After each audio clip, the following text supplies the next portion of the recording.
नैथि थाखोआव उथ्रिनो हादों सारा मा बुंदों? देग्लाय जोंहा रिजाल्टआ मोजाङैनो जादों जानाया, खिन्थु मोजाङैनो जादोंब्लाबो जोंहा जा माखासे हप दंमोन बियो जाफुंजोबासै आरो। माने खमावबो सासे डिस्टिंसन फैथारनांगौमोन। फरायसा बिथाङा मा गोरोन्थि खालामना लाखो आं बेखौ बुजियाखिसै, दा मिथिथ'वाखै। नाथाय 100% जागोननि आसायाव जोङो दंबाय थाखायोमोन आरो बेनि सिगाङावनो जोङो गिबिथाराव मिशन 40 हिसाबै जोङो सेस्था लादोंमोन आरो उनावहाय आरो मिशन 50खौनो खालामनाय जाथाबदोंमोन आरो।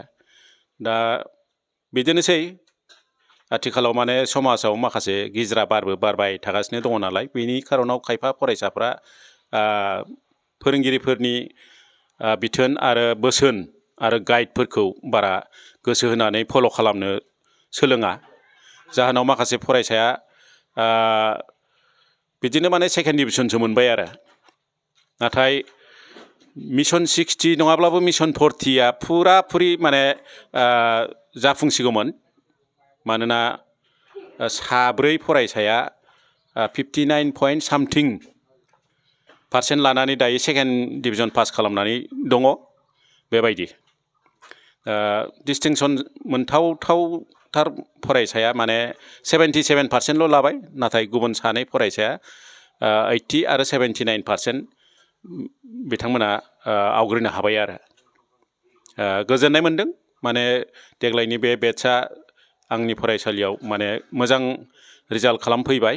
बेनि थाखाय बिथांमोननिसिमबो रोजा रोजा साबायखर बावनाय जादों। लोगोसे जोंनि फोरोंगिरि स्टाफ होनना बुंब्लाथ' माने आंनि गाहायाव रेगुलार टिचारा खालि सानैल', बिनि लोगोसे 3 माने पार्ट टाइम टिचार आङो लाखिनांगौ जायो।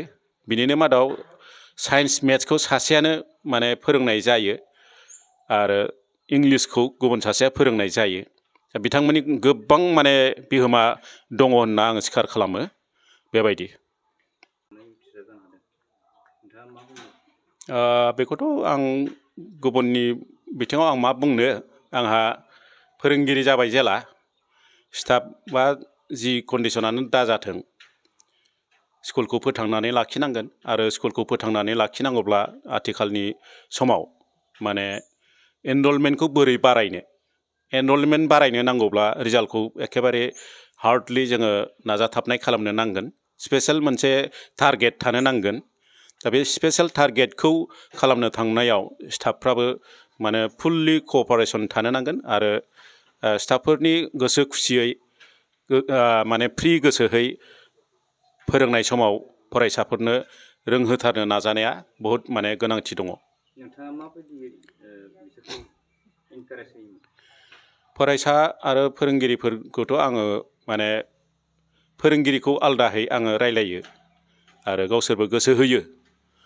फारसेथिङै फरायसाफोरखौथ' आङो माने बेबायदि काउन्सिलिं टाइपनि दफे दफे हाबनानै माने आङो बिथांमोनखौ माने ओरैबायदि खालाम, बेबायदि खालामोब्ला गोरलैयैनो माने मोजां पार्सेन्टआव फार्स्ट डिभिजन पास खालामनो हायो, जों बेखौ मिथिखायो। आरो नोंसोर जों बुंनाय बायदियै माने मानिनानै फरायोब्ला माने मेट्रिक आनजादखौ जिबनाव माने मोजां पार्सेन्ट गोरलैयैनो मोनलांनो हागोन। बेबायदि खोथाखौ आङो क्लासाव गेजेराव थानानैब्लाबो बुंगोन आरो मालाबा फरायसाफोरखौ ग्रुप वाइसआव आङो आंनि सेराव लिंहरना लानानै माने बेबायदि गुदि खिथा रायलायनाय जायो आरो। थाखो 5 आरो मेट्रिक आनजाद उथ्रिसार जागोन फरायसाफोरनि थाखाय गोजोनथाव रादाब। गोनांथि आरो मोजां खाबुफोरखौ लानानै गुन गोनां सोलोंथाइ होनो नोंथांमोनखौ नेनानै दङ बड'लेण्ड स्टार एकाडेमि क'क्राझारआ। 2024 इं मायथाइयाव क'क्राझार थिथागुरि समबाय मावख'नि साखाथियाव गोदानै गायसनजानाय बड'लेण्ड स्टार एकाडेमि क'क्राझाराव 2025-2026 सोलोंथाइ बोसोरनि गोदानै मुं थिसननाया सोलिगासिनो दङ। बड'लेण्ड स्टार एकाडेमियाव 6 थाखोनिफ्राय 9 थाखोसिमनि फरायसाफोरा बर' बिजोङाव आरो 11 थाखोनिफ्राय 12 थाखोसिमनि फरायसाफोरा बर' बिजों आरो इंराजि बिजोङाव मुं थिसननो हागोन। बेनि थाखाय आर'ज बिलाइ आरो पान्डुलिपि बिलाइगासिनो दङ। 11 थाखोनिफ्राय 12 थाखोसिमनि फरायसाफोरनि थाखाय आखा-फाखा आरो रोंगौथि गोनां फोरोंगिरिफोरखौ लानानै साइन्स, कमार्स एन्ड आर्टस मोनथाम स्ट्रिमनि सायाव फरायसाफोरखौ गुन गोनां सोलोंथाइ होनानै बायदि बिथिंजों सोरगिदिं जौगाखांनाय लाबोनो साखाफारा क'क्राझारनि तितागुरियाव थानाय बड'लेण्ड स्टार एकाडेमिया।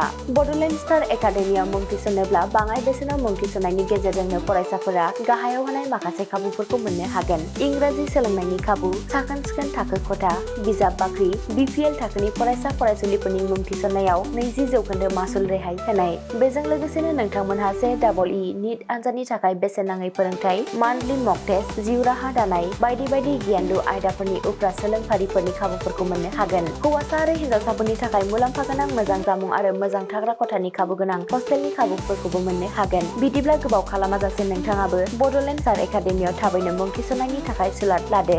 आबुङै मिथिनो थाखाय जानबुं अनजिमा 6000349997 एबा 7638008149 एबा 6003494371 आव फोनांजाब खालामदो।